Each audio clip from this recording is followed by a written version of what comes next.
অনুষ্ঠান বাড়ি বা বিয়ের বাড়িতে দুপুরবেলায় মাছের মাথা দিয়ে বাঁধাকপি খেতে ভীষণই ভালো লাগে। তো আজকে সেই রকমই একদম অনুষ্ঠান বাড়িতে কিভাবে এই বাঁধাকপি রান্না করা হয় সমস্ত টিপস এবং ট্রিক্স সহ আমি আজকে তোমাদের সাথে এই ভিডিওটা নিয়ে চলে আসলাম। এখানে একটা বড় সাইজের বাঁধাকপি নিয়েছি। বাঁধাকপিগুলোকে এরকম সরু সরু করে কেটে নিচ্ছি। খুব বেশি মোটাও না, খুব বেশি পাতলা না, এইভাবে কেটেছি। তোমরা চাইলে বটিতেও কেটে নিতে পারো।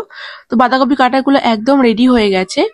এরপর সমস্ত বাঁধাকপিগুলোকে একটা পাত্রে নিয়ে নিয়েছি। ভালো করে ধুয়ে 2 থেকে 3 গ্লাস জল দিয়ে 4-5 মিনিট আমি ভালো করে ভাপিয়ে নেব। ভাপানোর পর জলটা ছেঁকে নেব। এদিকে কাতলা মাছের মাথা নিয়েছি বেশ বড় সাইজের, সাথে কানখো নিয়েছি। তোমরা চাইলে সেটাকে স্কিপ করতে পারো, কিন্তু আমার ভীষণ পছন্দ বলে আমি এটাকে নিয়েছি। আর এর মধ্যে স্বাদ মতো লবণ দিয়েছি, হলুদ গুঁড়ো দিয়েছি আর লাল লঙ্কা গুঁড়ো দিয়েছি। সমস্তটাই ভালো করে মাখিয়ে মাথার দুপাশেই লবণ, হলুদ এবং লাল লঙ্কা গুঁড়োটাকে ভালো করে মাখিয়ে নিতে হবে। মাখানোটা একদম কমপ্লিট হয়ে গেছে। এরপর কড়াই সর্ষের তেল গরম করে নেব। তেলটা ভালো করে গরম হয়ে গেলে এরপর মাছের মাথাটা এপিট ওপিট করে বেশ লাল লাল করে ভেজে নেব। যেহেতু একটু বড় মাছ তাই ভালো করে ভাজতে হবে, একটু কড়া করে ভেজেছি।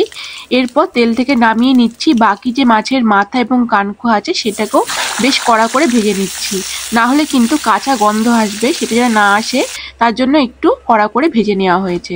দেখতেই পাচ্ছ লাল লাল করে ভেজে নিয়েছি। এদিকে বাঁধাকপিটা জল ঝরিয়ে নিয়েছি আর একটু হালকা সিদ্ধ হয়ে গেছে। আর বাকি তেলের মধ্যে গোটা শুকনো লঙ্কা ভেঙে দিয়েছি, গোটা জিরে 1/2 চামচ আর কয়েকটা তেজপাতা, আর সাথে গোটা গরম মশলা থেতো করে দিয়েছি। অবশ্যই এটা কিন্তু দিতেই হবে সুন্দর গন্ধ আনার জন্য। এরপর 1 বাটি মতো পেঁয়াজ স্লাইস করা বা কুচি দিয়েছি। পেঁয়াজটা একটু লাল রং ধরলে এর মধ্যে আলু দিয়ে দিলাম। আলুটা দেখতেই পাচ্ছ বেশ চৌকো করে কাটা। এরপর আলু আর পেঁয়াজটা ভেজে নিচ্ছি। এর মধ্যে আদা, রসুন এবং কাঁচা লঙ্কাটাকে পেস্ট করে দিয়ে দিলাম। গুঁড়ো মশলার মধ্যে হলুদ গুঁড়ো দিয়েছি, জিরে গুঁড়ো আর লাল লঙ্কা গুঁড়ো, সাথে স্বাদ মতো লবণ দিয়ে মশলাটাকে বেশ খানিকক্ষণ ধরে কষাবো, যতক্ষণ না যে জলটা রয়েছে এক্সেস জলটা কমে একটু তেল ছেড়ে দিচ্ছে। তো 2-3 মিনিট এইভাবে হাই হিটে পুরোটাই মশলাটাকে কষিয়ে নেওয়ার পর অল্প একটু জল শুকিয়ে আসলে এখানে টমেটো কুচি দিতে হবে। আর টমেটো কুচি কিন্তু এই বাঁধাকপির টেস্টটা অনেক বাড়িয়ে দেয়। অবশ্যই টমেটো কুচিটাও তোমরা দেবে।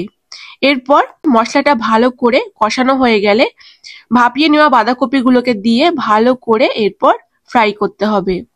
বেশ কিছুক্ষণ পর দেখবে জল বেরাচ্ছে। এই পর্যায়ে ঢেকে রাখলাম যাতে বাঁধাকপিটা আর একটু ভালো করে সিদ্ধ হয়ে যায়। তো জলটা ভালো করে বেরিয়ে গেছে আর আলুটাও সিদ্ধ হয়ে গেছে। আলুটা একটুখানি ভেঙে দিচ্ছি যাতে বাঁধাকপির মধ্যে খুব সুন্দর একটা মাখো মাখো ভাব আসে বাঁধাকপিটা। আর মোটামুটি বাঁধাকপি আলু ভালো করে মাখো মাখো হয়ে গেলে এরপর মাছের মাথা, কানকো সমস্তটাই দিয়ে দিলাম। একটা মাছের মাথা আমি ভেঙে দিলাম, আর একটা মাছের মাথা আমি গোটাই দেবো, কারণ এটা আমি দেখাবো তার জন্যই। নাহলে তোমরা ভেঙেই দিতে পারো। এরপর একটা গোটা মাছের মাথা দিয়ে ভালো করে নাড়িয়ে চাড়িয়ে নিচ্ছি।